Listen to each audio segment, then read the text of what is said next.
Thanks so much for being with us on Live at 9. Now, John Grisham, watch out. Memphis now has a new homegrown author of legal thrillers. That's right. Attorney Bill Walk uses his real-life courtroom experience and his understanding of the Bluff City to bring to life both the town's charms and its failings in his debut novel, Holes in the Shoes of His Gucci Loafers. He's our guest in today's summer reading series. Bill, thank you so much for joining us. What a title. Everybody loves a good legal drama, whether on TV or in a book. You know, I can picture beach reads right now. What inspired you to do this, though? Yes, well, hey, thanks first of all for having me on. I really appreciate it. And during the pandemic, I've always, trial lawyers are storytellers, and that's what we do for a living, is tell stories. So I've always told people stories of my trials and 33 years of experience. And everybody's always said, man, you ought to write a book. You ought to write a book. And so during the pandemic, when we were shut down for so long, I made the decision that I could either just grunt and grumble the whole time, or I could do something positive. So I got my old laptop out and started using, a trial that I had in the past as just kind of a basis, as a structure for a novel. This is a fictional tale that has some biographical elements in it, but it's mostly all fiction. Very cool. So give us just enough to intrigue us without giving the whole thing away. Right. So Ben Jennings is the main character, and he's a medical malpractice lawyer, and he's about to face the biggest trial of his life. And at the same time, he just finds out 2 weeks before that his partner has stolen millions of dollars from his and clients. And so that's in an uproar. He's got a daughter with mental health challenges that he's facing at the same time, all the while taking on this opponent of his, who is one of the most preeminent trial lawyers in Tennessee, who just happens to be his former boss, and they departed on mysterious circumstances. So I attempt to take us through a thrilling medical malpractice case where Ben Jennings takes on this trial lawyer, and he also takes on the medical establishment, who has, all the money and all the power. And it's really a David and Goliath story.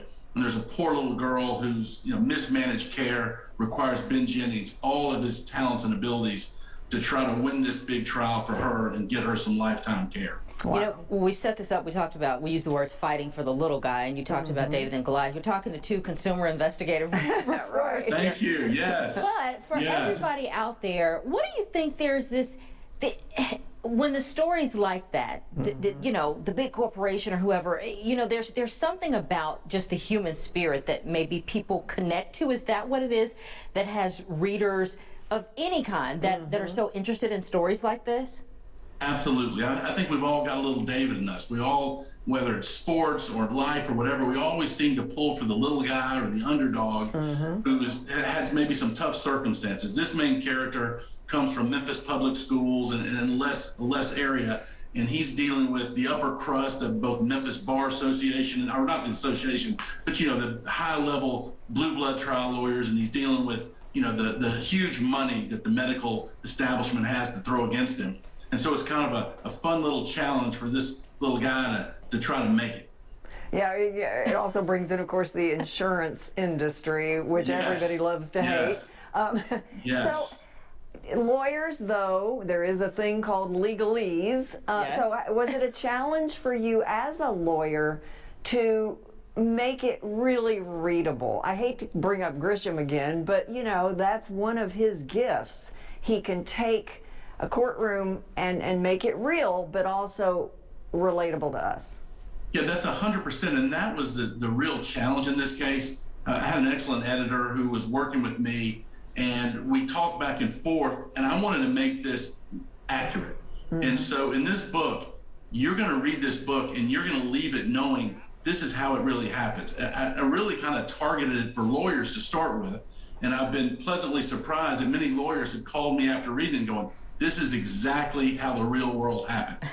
I wanted to take a little bit different tack than Grisham and make this so when you get through reading the book, it's not a textbook, and I'm not trying to bore the readers, but you really know what's going on in a medical malpractice civil trial. Usually you deal with criminal trials or you deal with things like that, but this is one, and hopefully, from jury selection to various things, and hopefully when the reader gets through, not only will they be entertained, they will be somewhat educated and kind of have a feel on what it's really like in a big tort case. Well, and we also mentioned you bring out both Memphis's charms and its failings. There's a little bit of a class, the Deep South class thing that we still have a little of. Bill, I can't wait to read it. Thank you so much for being our summer reading series author today. Thank you so much for having me. I really appreciate it. All right.